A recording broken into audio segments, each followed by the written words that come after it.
Physiowebseries Myofascial Core Unit Season 1. Let's have a detailed look about the core muscles or core unit divided into two parts, inner as well as outer. Initially, we will focus on inner core unit. So, myofascial inner core unit formed of three components: TRA, transversus abdominis in the front, multifidus at the back, diaphragm above, and pelvic floor muscles below, giving it a cylinder or cane-like appearance.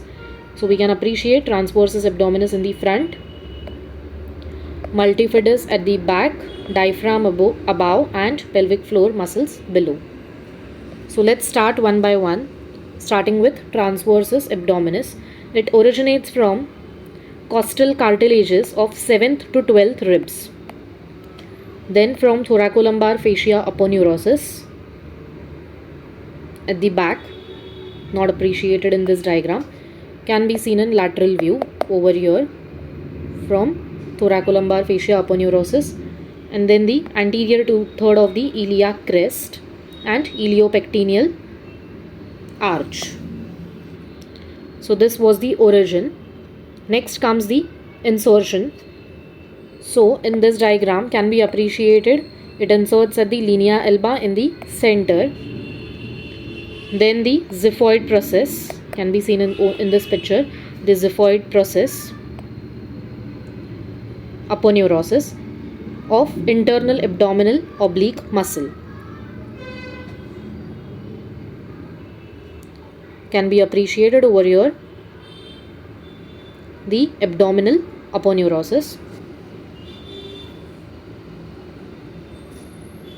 So the linea alba as well as the internal abdominal oblique can be appreciated well in this diagram.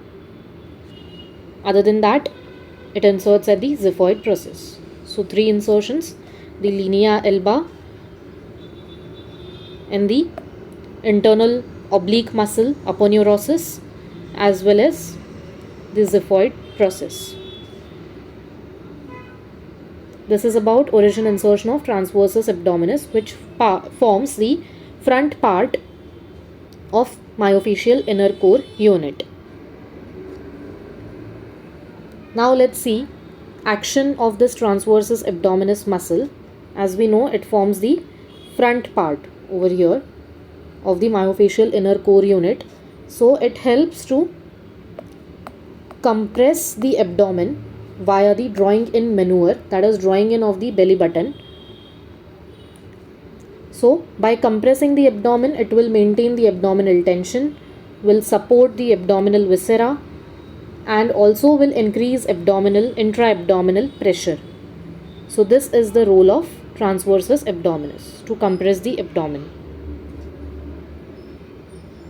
Now the research says that in people without back pain, it is seen that the transversus abdominis muscle fires or gets activated before the shoulder movements or leg movements occur.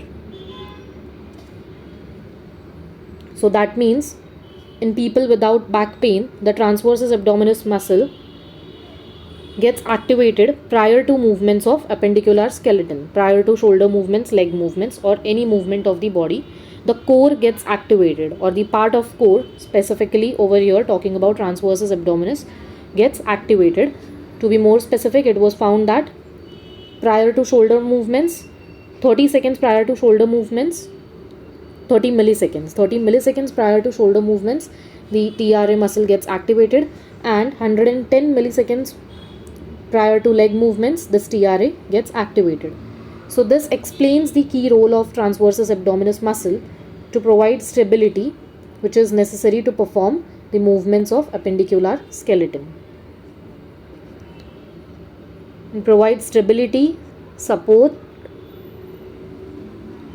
In case of transversus abdominis, it will maintain intra-abdominal pressure as well as support the abdominal viscera.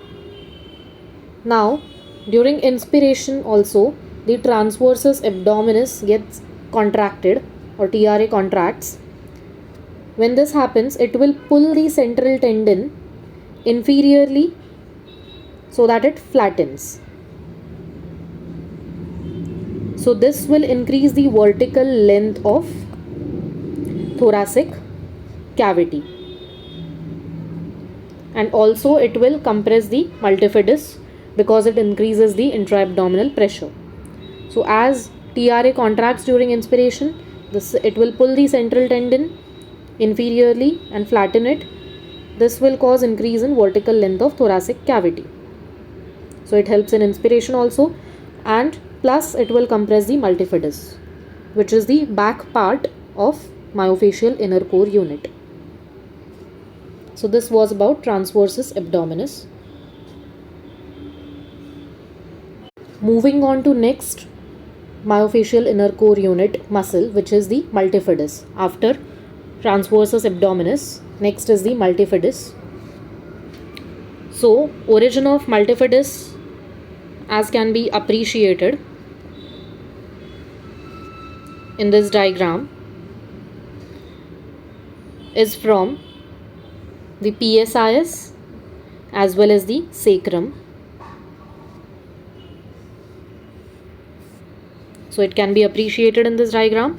It is from the PSIS as well as the sacrum. Other than that, the mammillary process, transverse process as well as superior and inferior articular process also has the origin of multifidus. So it can be appreciated all the vertebrae. So from superior inferior articular process, the mammillary process as well as the transverse process. So the mammillary process of the lumbar vertebrae, transverse process involved in thoracic region, upper thoracic, T1 to T3. Then articular processes, superior and inferior, involves the cervical region, which is C4 to C7. So origin is from posterior sacrum, the PSIS, mammillary process of lumbar vertebrae, transverse process of T1 to T3 vertebrae, and superior inferior articular processes of C4 to C7 vertebrae. Other than that, it also originates from aponeurosis of erector spinae and sacroiliac ligament. So can be well appreciated in this diagram, the multifidus muscle from posterior sacrum, PSIS,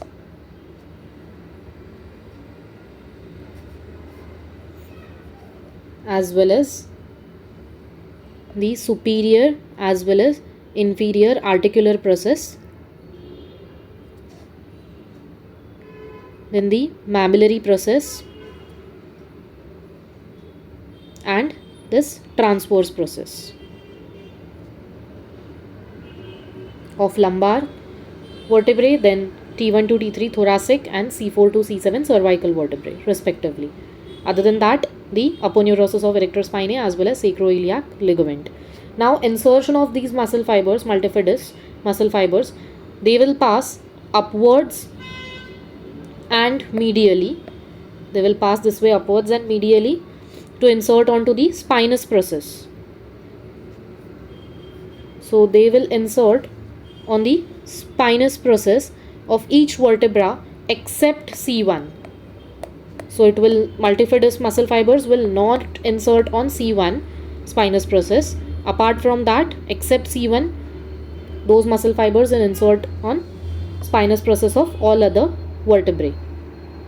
So that was about origin and insertion of multifidus. Now coming to action of multifidus muscle. So it does extension of spine, and hence it will resist the forward flexion of spine as well as resist the shear forces on vertebra. Apart from that, it will do same side trunk flexion, that is ipsilateral trunk flexion, opposite side trunk rotation, that is contralateral trunk rotation, spine extension, same side trunk flexion and opposite side trunk rotation. Apart from that, the main thing it does, the important thing is it will take pressure off the intervertebral disc. So if this muscle is in its place, playing its role properly, efficiently, will obviously prevent the disc protrusion, chances of disc protrusion. Now, other than that, we need to remember that the lumbar multifidus is inserting on all spinous process of all vertebrae except C1. So it is attached almost to whole of your spine, all vertebrae. So looking only at the lumbar multifidus, the lumbar region. So lumbar multifidus and transversus abdominis along with the thoracolumbar fascia forms the key stabilizer. Key stabilizer as in the deep muscle corset. This is the inner core, that is the deep muscle. So it forms the corset.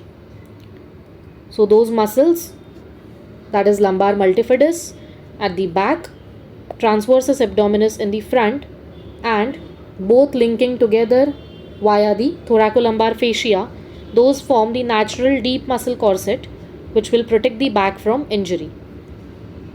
So this is important to remember.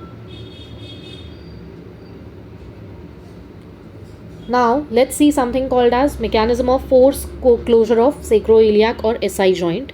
So what is force closure of SI joint?